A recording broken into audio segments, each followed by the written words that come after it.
What's up guys? Welcome to AnimeKouhai. If you want to help me out, please hit the like button and subscribe to my channel. Our equipment was more than half the reason for that, but even without it, as long as we made good use of our powers, nothing could stop us. The main oversight we made was that our own personal battle experience was reflected in our avatars. We couldn't use all our skills, but things like thought communication and hasten thought were themselves enough to give us a decisive edge. Plus, we could cast magic so quickly that it was really unfair. Our restricted magicules blocked us from using much of it, but we had the knowledge for it, and thus we could handle magic better than even your average royal court sorcerer. This came with no casting time, so we could engineer tandem magic strikes with practically zero time lag. Our foes had no chance to react. Veldora, meanwhile, was such a genius with his sword, it was like he had eyes in the back of his head. My Veldora-style death stance gives me instant access to an infinite number of sword skills. Oh, wait, this doesn't work. He was trying to imitate the moves he saw in the manga he read. I thought he was just screwing around, but some of his moves were actually kind of plausible. His power was off the charts to start with, of course, so I should have expected anything and everything from him. Treating this whole thing seriously at all now seemed silly. Milim was exactly as blazing fast as she set out to be. Even speeds that nobody else had a chance at controlling were no problem with her reflexes. I really had no idea slimes could move that fast if they tried, sliding frictionless across the ground, with enough elasticity to bounce off walls and lunge at foes. That worked just as well off the ceiling, too. Your average person would have trouble even following her with their eyes. As a slime myself, these new discoveries were a huge shock. Slow. Too slow. Face my wrath, you chump. She was getting exceedingly carried away as she dropped down on her foes' backs, stabbing with her death stiletto. That was enough to end most battles. Her body was largely impervious to physical attack, and if you want to cast magic against her, you needed to capture her in your sights first. Think about it, and you'll realize that Milim slime was a pretty scary enemy to face. But what let Veldora and Milim truly shine was Ramirez, the unsung hero of the pack. Time to be crushed. Ramirez's battle strategy was pretty simple: find an enemy, run straight at it, and stage a full frontal attack. This would be a bad idea for most, an imbecilic strategy, but in our case, it was the way to go. She never listened to any of my advice anyway, so I figured we might as well take advantage of her. She'd be our tank, our diversion, and the remainder of the party could get on the attack then. Normally, that wouldn't work too well, but Ramirez ran around like a daredevil, never bothering to defend herself, this big suit of armor sprinting for you and spinning a death axe in its hands. Anyone who saw it would be forced to deal with it, and since she didn't care about defense, her attacks tended to find their target. She also had cancel pain, which helped a lot. Plus, the armor itself was pretty sturdy. A heavy full plate used what seemed like a cartload of magisteel. Weight concerns were tossed out the window with it. It came with a self-repair function as well, so most damage wasn't an issue. If a regular person put it on, they probably wouldn't be able to move at all. Having such a hefty chunk of magisteel come your way, well, I wouldn't want to be her enemy. What's more, I had recovery magic. I had been experimenting with holy magic as part of my work, and it was surprisingly easy to deploy. It wasn't a matter of having faith in myself, so much as offering prayers in exchange for control over spiritual particles, a skill usually shut away from me. In my case, my magical power as a ghost was sent over to the real me along with the words of prayer. I was, in essence, borrowing force from my main body to cast magic. These words of prayer were mainly about building up an image. When working with spiritual particles, you'd never get anywhere if you kept asking what your disciples wanted and going with that. It'd take too much calculation. All that processing work is instead applied to the people who placed their faith in you. The more disciples you had like that, the more magic force you got. To put it another way, you got higher up as a god. You were also connected to your believers, and you could use those believers' minds to expand your calculation capacity, kind of a substitution cheat that saved you magic force and time. Now I saw why Luminous sought to build more believers for herself. With a massive enough number of practitioners, she could whip up large-scale magic on a passing whim. The secret skills of faith and favor, indeed. That's some scary stuff she taught me. But enough about that. The point is, I had holy magic, and as a party, we boasted a pretty formidable force, and right now, like evil personified, we had just wiped out Team Green Fury on the 49th floor. You should never be afraid to try something new, I guess. Our frontal attack failed, so we polished our teamwork and took advantage of the traps. I set the slime doll on them, damaging their weapons. I used the slime rain to break their focus and exhaust them, and then we attacked, throwing them into the slime pool. While Ramirez's bellowing grabbed their attention, Milam sneaked up on them, breaking down their teamwork as Veldora split them apart and isolated their rear support.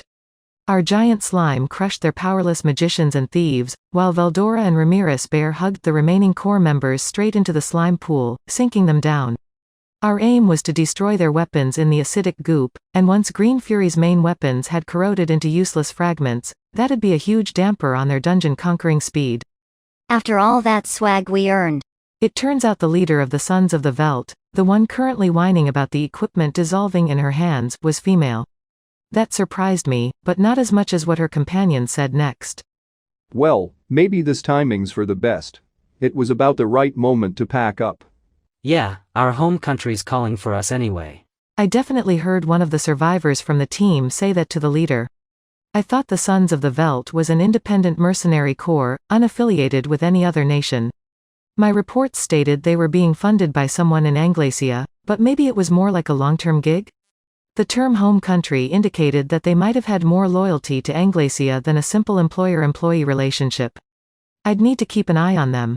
As long as we were encouraging people to use the dungeon, we'd naturally see visitors with murky origins. I was expecting that from the beginning, but we should probably give everyone another heads up about that. The whole Green Fury thing reminded me of it all over again. Besides, We did it. Yes, victory is ours. Why wouldn't it be? We are the strongest in the world.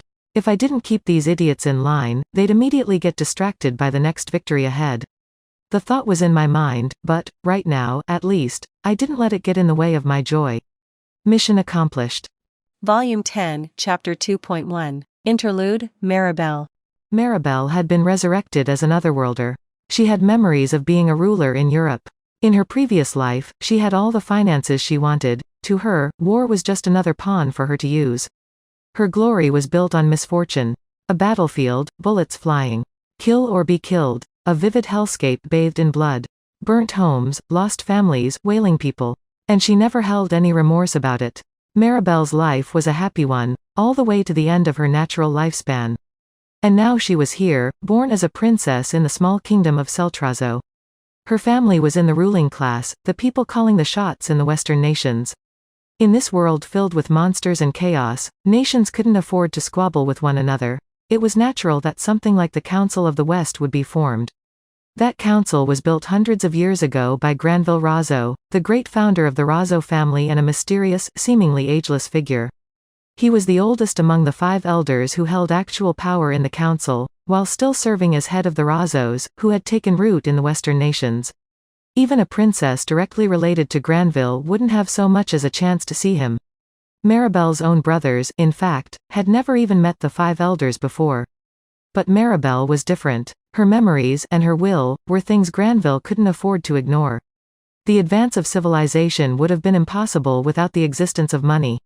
People advanced from using crops like rice and wheat as currency to a money-based economy, pushing society forward by leaps and bounds thanks to the scale money allows. The value of money could also change. Gold and silver coins were made of metals with intrinsic value, guaranteeing that the money itself would have similar value. But now we were in an era where things like receipts and bonds and business transactions could serve as substitutes for money, the start of a paper-based economy. This would lead to the creation of banks, outposts indispensable to free exchange. You gave banks money, they gave you receipts as they diverted the money to other things, lending it to those without cash and earning interest from them.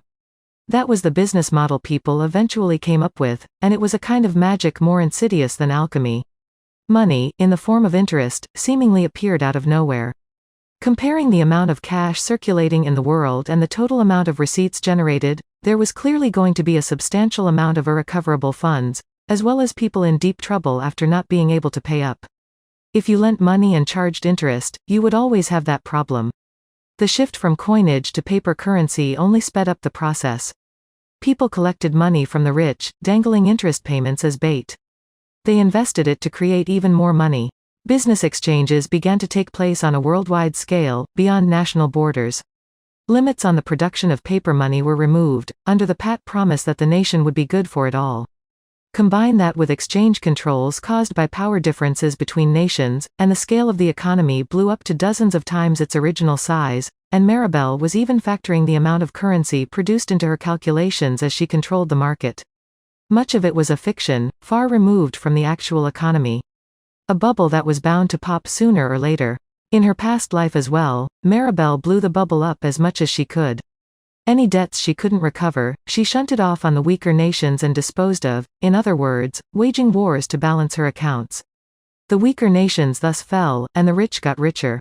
The parties being harvested for everything they had went from individuals to whole nations, but the basic process was the same. Maribel was a seasoned master at this. She was a golden child of finance in her previous life, and she had both her memories from that and the intensely powerful greed of a ruler. This manifested itself in her unique skill avarice, a sinful skill based on one of humankind's core vices. If a unique skill was a set of emotions and desires that took corporeal form, those based on a cardinal sin like greed were treated as special cases among uniques. In the case of Maribel, the strongest member of the Razzo family since the day she was born, that truth was obvious.